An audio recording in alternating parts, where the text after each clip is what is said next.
तव कथामृतं तप्तजीवनं कविभिरीडितं कल्मषापहं श्रवणमंगलं श्रीमदाततं भुवि गृह्णन्ति ये भूरिदा जनाः।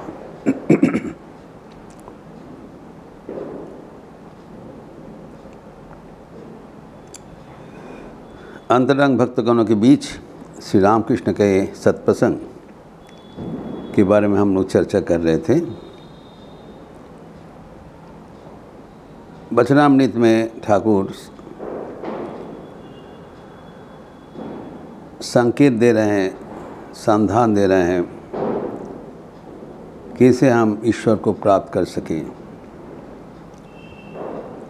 हम यहाँ पर देखे हैं कि श्री भगवान एक कटवा से आए हुए वैष्णव भक्त जो तर्क कर रहे थे, उनको चेतावनी दिया, तर्क से ईश्वर को प्राप्त नहीं कर पाओगे, कल कराना छोड़ो, आवाज़ बंद करो, स्तब्ध हो जाओ। ईश्वर के आनंद एक बार मिलने से सब विचार वितर्क बंद हो जाता है। नाना उदाहरण से समझा रहे हैं। घी जब कच्चा रहता है, कल कल करता है, जब आग से पक जाता है तब कोई आवाज़ नहीं करता है। एम्प्टी वेसल साउंड्स मच कहा जाता है।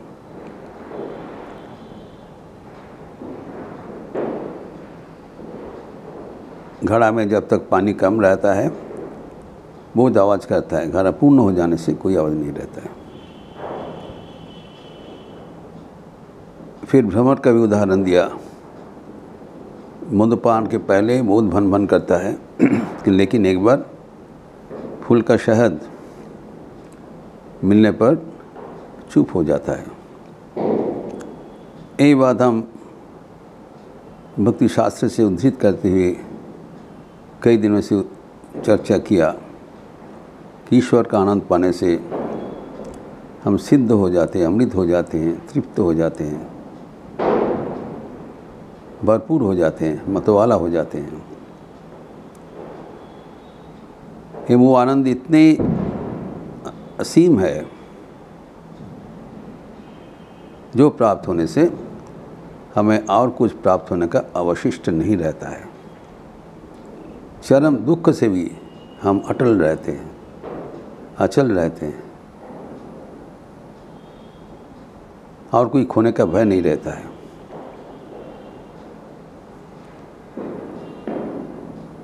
लेकिन ये जो बात ये जो ठाकुर कह रहे हैं हम लोग अशेष बार पढ़े हैं, लेकिन हमारे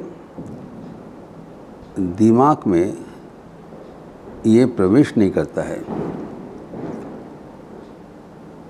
We are able to read, appreciate, but we are not able to digest. Swami Vivekananda कहते हैं कि जब तक जो ज्ञान हम प्राप्त करते हैं उसको हम मंथन करके जीवन में नहीं लगाने सकते हैं, तब तक वो व्यर्थ है। वचनामृत का ज्ञान हम लोग का है, विज्ञान नहीं है। ज्ञान और विज्ञान का फ़र्क क्या बताया? एक भगवत गीता में अध्याय है ज्ञान विज्ञान योग। शास्त्रार्थ ज्ञानम ज्ञानम, शास्त्र में जो बात लिखा हुआ है उसके बारे में जानना ही ज्ञान है। लेकिन तत्स्व अनुभव करणम विज्ञानम, जब तक वो ज्ञान हमारे जीवन में उतरता नहीं, as long as we are not able to translate that knowledge in our life, is only dry knowledge, असंपूर्ण ज्ञान है। ठाकुर उनकी सहज भाषा में हमें सिखाते हैं, दूध के बारे में जानना, उसका क्या रंग है,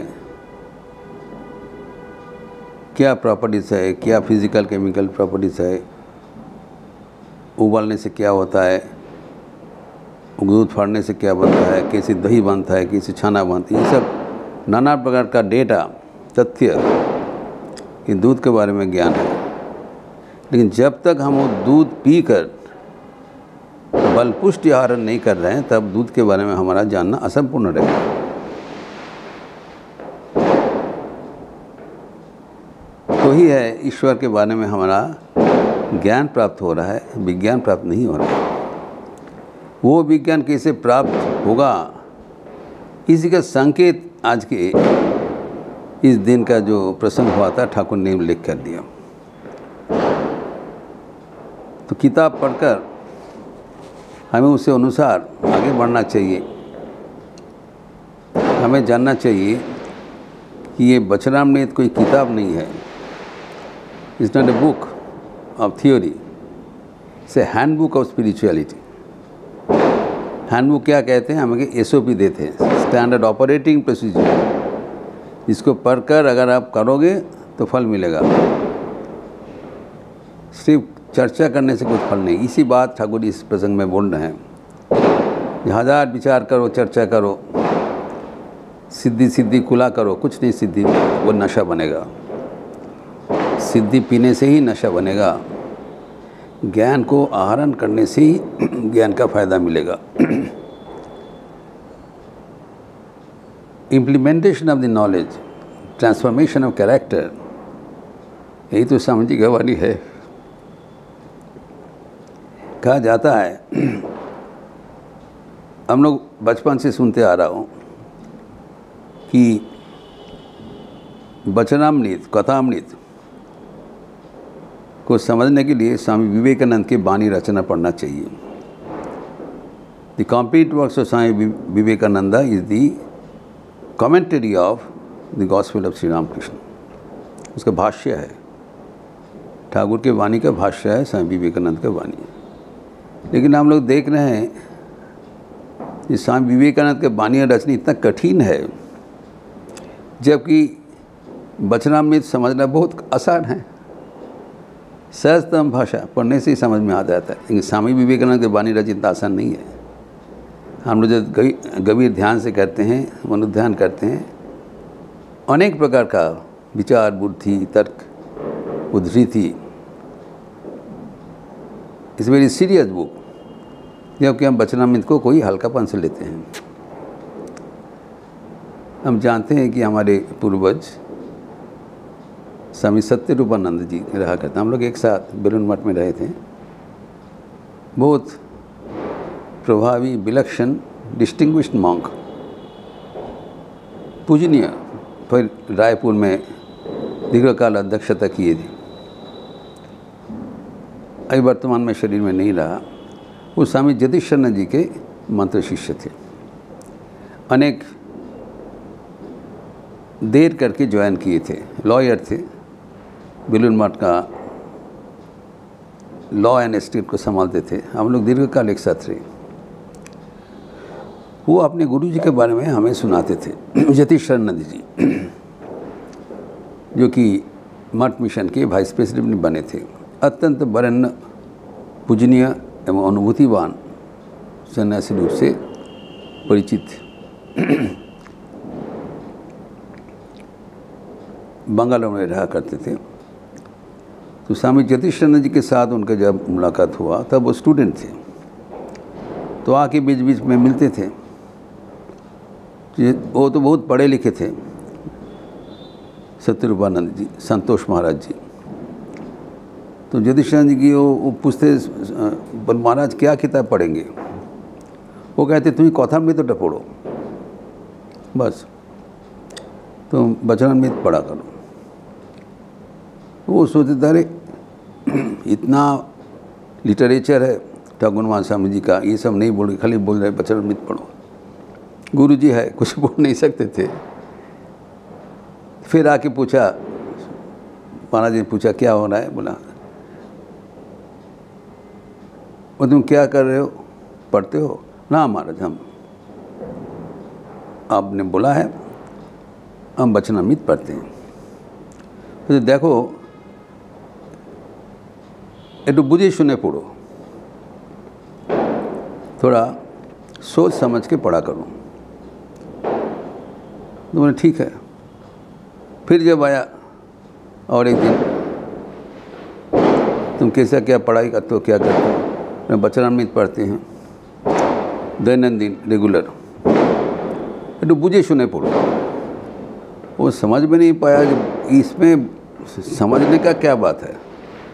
जो वचनामृत अत्यंत सहज साधारण भाषा में लिखा हुआ है, इसको समझने का क्या बात है, वो समझ में नहीं पाया। हम लोग भी समझ में नहीं पाते थे कि वचनामृत के बारे में जिसको कहा जाता है, राजा महाराज कहते हैं कोई 12 साल वचनामृत पढ़े तो उसको ब्रह्म ज्ञान होगा, शॉर्ट। तो हम लोग तो ज़िंदगी भर वचनामृत पढ़ते रहते हैं, वो तो अनुभव नहीं हो रहा है। कारण क्या है? कारण ठाकुर बता रहे हैं। ये प्रसंग में ठाकुर कहते हैं, निर्जने गोपने ব্যাকুল হয়ে তাকে না ডাকলে এসব কথা ধারণা হয় না। এই খাস बात है।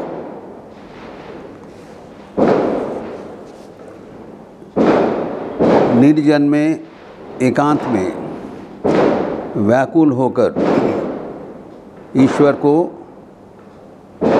पुकारने के बिना ये सब बातचीत अनुभव नहीं होगा। यही है खास बात।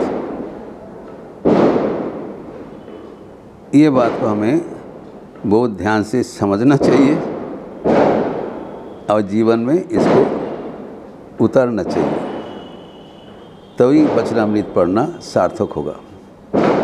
इस प्रसंग को और भी आगे बढ़ाते हुए हम अगले दिन विस्तार करेंगे। ओम शांति शांति शांति।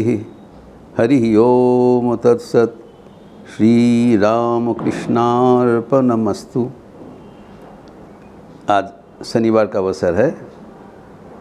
शाम को संध्या आरती के उपरांत काली कीर्तन होगी। आप सबका स्वागत है। अच्छा रहिए, स्वस्थ रहिए, आनंद में रहिए। नमस्कार।